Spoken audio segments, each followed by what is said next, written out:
Hi, I'm Adrian. I'm a cognitive hypnotherapist in London. I also work internationally online, and today I wanted to talk a little bit about social anxiety. Now, social anxiety can take many forms, and it's often conflated or confused with introversion or shyness.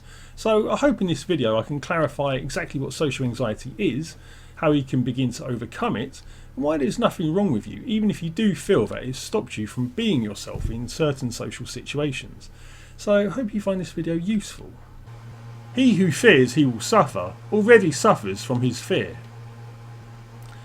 I'm sure we have all felt some degree of social anxiety in our lives. Perhaps we have been nervous when meeting new people or attending an important meeting. Most commonly, we might feel shy around people that we find attractive. Perhaps you put yourself under enormous pressure to act normal for fear of drawing negative attention towards yourself. Wanting to fit in and be accepted by our peers is a perfectly normal desire and is nothing to be ashamed of. It is a skill that anyone can learn. But sometimes, as with many areas of our life, our thinking and our emotional responses can get in the way. Social anxiety is often confused with shyness or being introverted, and although there can be some overlap, these are all very different things. Overcoming shyness is usually only a matter of relaxing into your surroundings and getting to know new people at your own pace, whereas introversion is just a preference for small groups or solo pursuits. As Susan Cain once put it, introversion is your way, social anxiety gets in the way. However, if your fear of social gatherings is causing strong physiological responses in your body, such as panic attacks, palpitations, or sweating and shaking, or it becomes so extreme that you deliberately avoid all social interactions and relationships at the expense of your own well-being, then you may well have social anxiety. So let's try and understand the evolutionary root of social anxiety. Our fear of social evaluation has its roots in our ancestral evolution. As cave dwellers, we learnt that our survival could be greatly prolonged if we were part of a tribe. Should we be cast from our tribes, we would undoubtedly have perished and gone without food, companionship, and defence from saber-toothed tigers. Trying to survive alone would have been a vain task with an inevitably fatal outcome. Since the Industrial Revolution, humans have poured from the rural glades towards the smog of the cities, ready for work and living in crowded conditions. Despite the economic and societal advances since then, the centuries have not really been nearly enough time for humans to adapt to such extreme changes. The brain has evolved primarily to function in small clusters of tribes dotted around the savannah, rather than the sprawling cityscapes and the cosmopolitan throng we bustle through each day.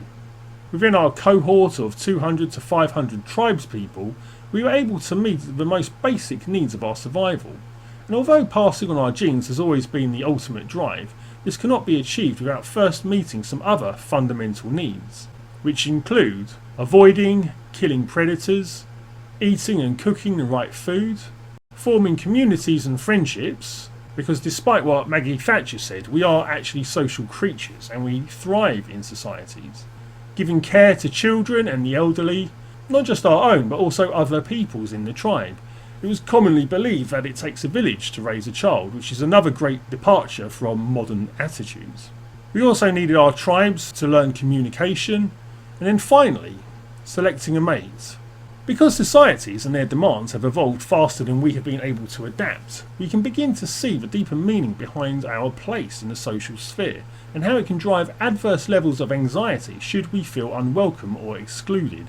It is actually imperative to our survival to be anxious about social exclusion, because without that fear we would not be here today. So it is crucial to remember that social anxiety is not really so much an illness, it's more a survival instinct.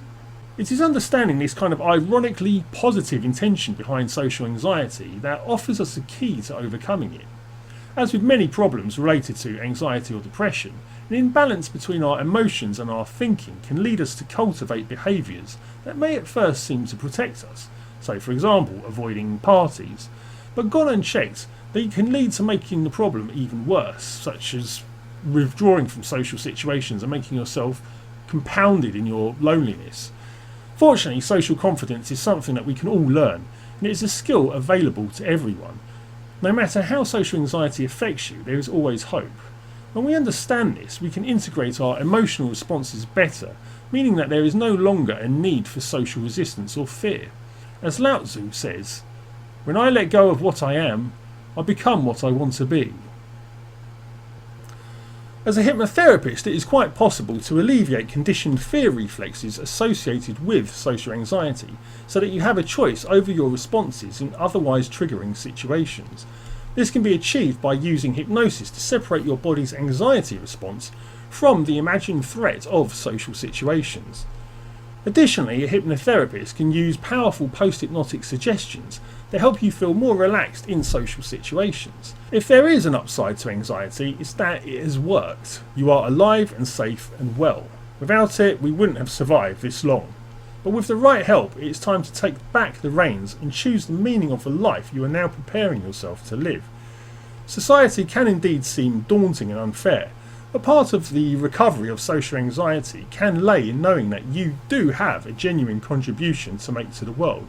And there can be a great liberty in the revelation that not only do you have a voice, but the world might actually be better off for hearing it. Thank you very much for watching this video. I hope I've been able to provide a brief overview of how hypnotherapy can help alleviate social anxiety. If you have any further questions, you can contact me directly at my website. I can be found at www.adrianjacksontherapy.com, or you can email me directly at adrian@adrianjacksontherapy.com, or you can even call me to arrange a free, no obligation telephone consultation, and I can be reached on 0208 798 0992. So thank you once more for watching, and I hope to see you in a future video.